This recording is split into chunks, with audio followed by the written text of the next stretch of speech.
Subject మీద నైపుణ్యాన్ని మీరు సంపాదించుకోవాలి. అది చాలా మోస్ట్ ఇంపార్టెంట్ అనమాట. అందులో కొంచెం మీకు అవగాహన అన్నది ఉందనుకోండి, నెమ్మదిగా దూసుకుని వెళ్తారు.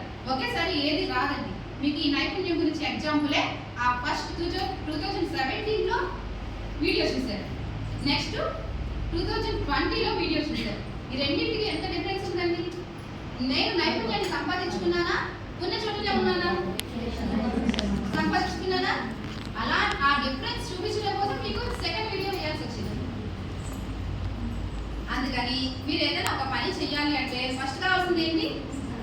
గట్టిగా గట్టిగా ఇంకా గట్టిగా. సెకండ్ కావాల్సింది ఇంకా ఇంకా గట్టిగా. నెక్స్ట్ థర్డ్ అంటే ఆర్థికంగా స్ట్రాంగ్ గా ఉండడం. ఏమి లేకపోకుండా, చేతిలో 10 పైసలు లేకపోకుండా మీరు ఏదైనా పని చేస్తాను అంటే చేయగలరా?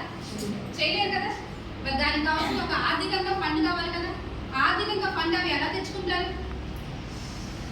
వెళ్ళిపోయి అప్పులు తెచ్చేస్తారా? వడ్డీలు తెచ్చేస్తారా? ఆర్థికంగా మనకంటూ ఒక కొంతమైన ఫండ్ ఇలాంటివి కావాలి కదా. అవన్నీ ఎక్కడి నుంచి తెస్తారు? బ్యాంక్ లోన్స్, బ్యాంకు లోన్ రూపంలో తెచ్చుకోవచ్చు. అప్పులుగా తీసుకొచ్చి తొందరపడి ఎవరు కూడా ప్రాజెక్టులు పెట్టమాకండి. ప్రాజెక్ట్ అంటే మీరు చేసే పనుల మీద పెట్టుబడి పెట్టారు. అంటే మీరు ఏం చేస్తారో తెలియదు కాబట్టి, దాని పేరు లేదు కాబట్టి నేను ప్రాజెక్ట్ అని పేరు పెట్టాను.